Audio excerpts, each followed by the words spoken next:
kung minsan, nakakalimot na tayo kung ano ba yung purpose natin sa buhay. Nakakalimot na tayo sa sobrang, sa sobrang pagdadreaming natin sa mga properties, sa pera, nakakalimutan na natin yung talagang purpose natin sa mundong ito.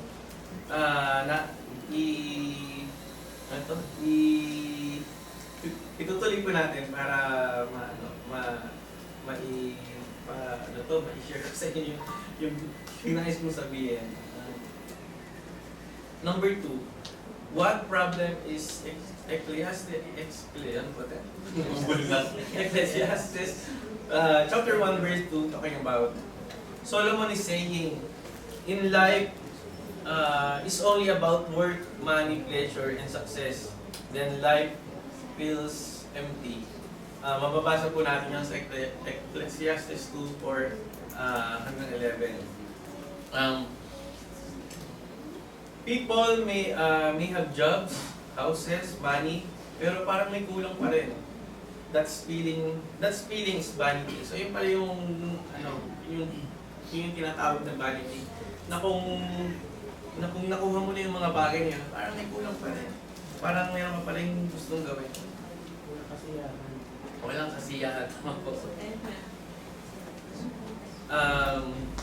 The Preacher's Explorer, ito yung author ng Ecclesiastes. Sinasabi niya doon na lahat kasi na niya pagdaanan niya, wisdom and knowledge. Pero ang sinasabi pa rin ng author, still leads to sorrow. Sabi doon sa Ecclesiastes 2:15. Cannot save us from death or guaranteed lasting joy. No? Kahit kahit may mangmang, kasi sinasabi ko doon mangmang tsaka yung yung wise man. Lahat sila mamamatay. Lahat tayo mamamatay. So ano yung sinasabi ni Solomon na kahit may wisdom ka na, may knowledge ka na, pero parang ano pa rin, parang wala pa rin kahulugan. Walang kahulugan. Meron ding pleasure at enjoyment, pero temporary happiness lang. Feels good in a moment, but it fades and leaves no lasting. So ito yung may mga gusto kang, may mga pangarap ka sa buhay na nung binigay sa'yo ng Panginoon, meron ka namang gusto. Hard work and success eventually left behind. So, kuminsan mga kapatid, kung may isip natin, yung mga gusto nating, kunwari, parang may gusto kang ipakita sa lahat ng tao. Meron kang gustong ipakita na ikaw successful, ikaw ganito, lahat ng gusto mong gawin na nakakamit mo. Pero lilipas ng panahon, yung mga taong mawawala din, hindi mo rin siya madadala pag namatay tayo. Hindi mo rin siya mapapagnalandakan sa mga, kasi kung sa Ecclesiastes pinapakita dito na ang lahat ng bagay may katapusan. Merong ipapanganak, merong mawawala. Tulad natin, sa mga mahal natin sa buhay, minsan nung pong bata tayo, no? Lahat sila nandyan, pero habang tumatanda ka, isa-isa na silang nawawala. Yung mga kaibigan mo, lahat nawawala. So sinasabi dito ni King Solomon na ang mga pinaghihirapan mo,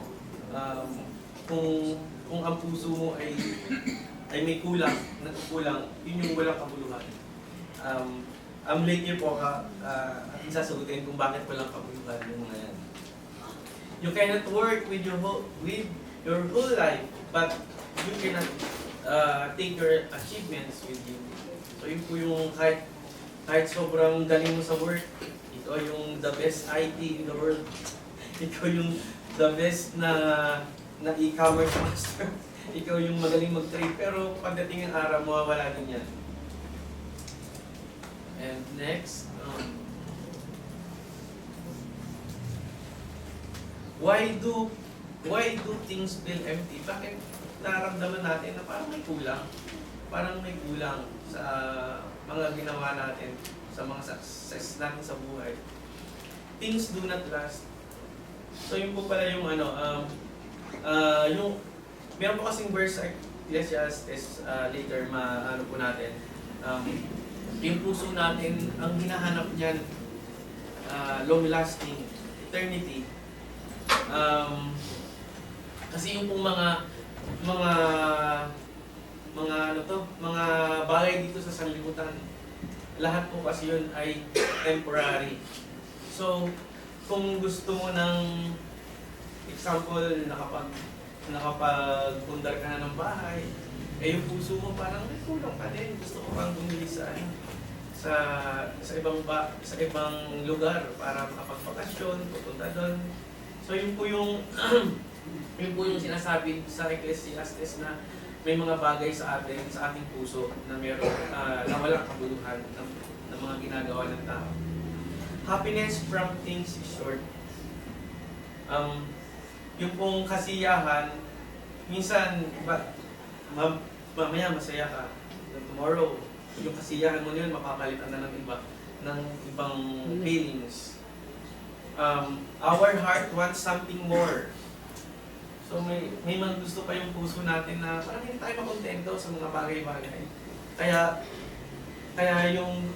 dumarating yung yung time na parang may kulang pa din sa mga binibigay sa atin ng Panginoong Diyos. God made our heart for eternity. Ito pa yung kanina na sinasabi ko. Not just for today. So yung pong heart natin kasi sabi ng author is ang kailangan nito ay pang eternity. So ano ba yun? Hindi lang dapat yung earthly na mga bagay-bagay. Dapat kasi kung makakapag-fulfill ay sa ano pala sa slide po. Sa slide number 4. Doon ko na lang na. Yan. Ecclesiastes chapter 3 verse 11. Ginawa niya ang bawat bagay na maganda sa kapanahunan niyon. Inilagay rin niya ang walang hanggan sa isipan ng tao. Gayunman, hindi niya nalalaman ang gawa ng Diyos mula sa pagsimula hanggang sa wakas. Sa English po kasi yung sinasabi niya na inilagay rin niya ang walang hanggan, ang nakalagay po doon eternity sa heart ng tao. So yun yung, kumbaga, nakadesign yung puso natin para sa eternity. Hindi lang sa mga mahiksing bagay, sa mga temporary things na nakatulad nga po nun na may mga gusto tayo sa buhay na mangyari sa atin. So hindi yun makakapag-fulfill sa puso ng isang tao. And the answer to vanity is after testing everything,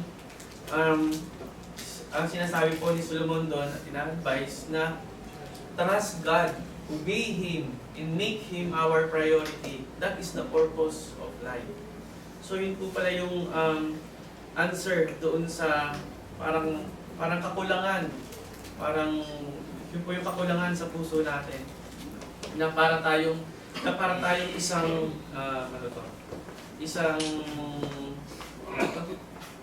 cup na may butas, na kahit lagyan mo siya ng maraming coffee or ng maraming laman na water, magkukulang pa rin. Kasi nga po, yung puso natin, ang kailangan ay eternity. Ang kailangan ay, may tupo kasi yung kasi lahat na na-explore lahat po na-explore na ni Solomon. Tapos sa mga huling chapters, yung sinasabi niya doon na makakapagpuno ng ating puso ay yung chapter 12. Ito po, Ecclesiastes chapter 12 verse 13. Ito ang wakas ng bagay, lahat ay narinig.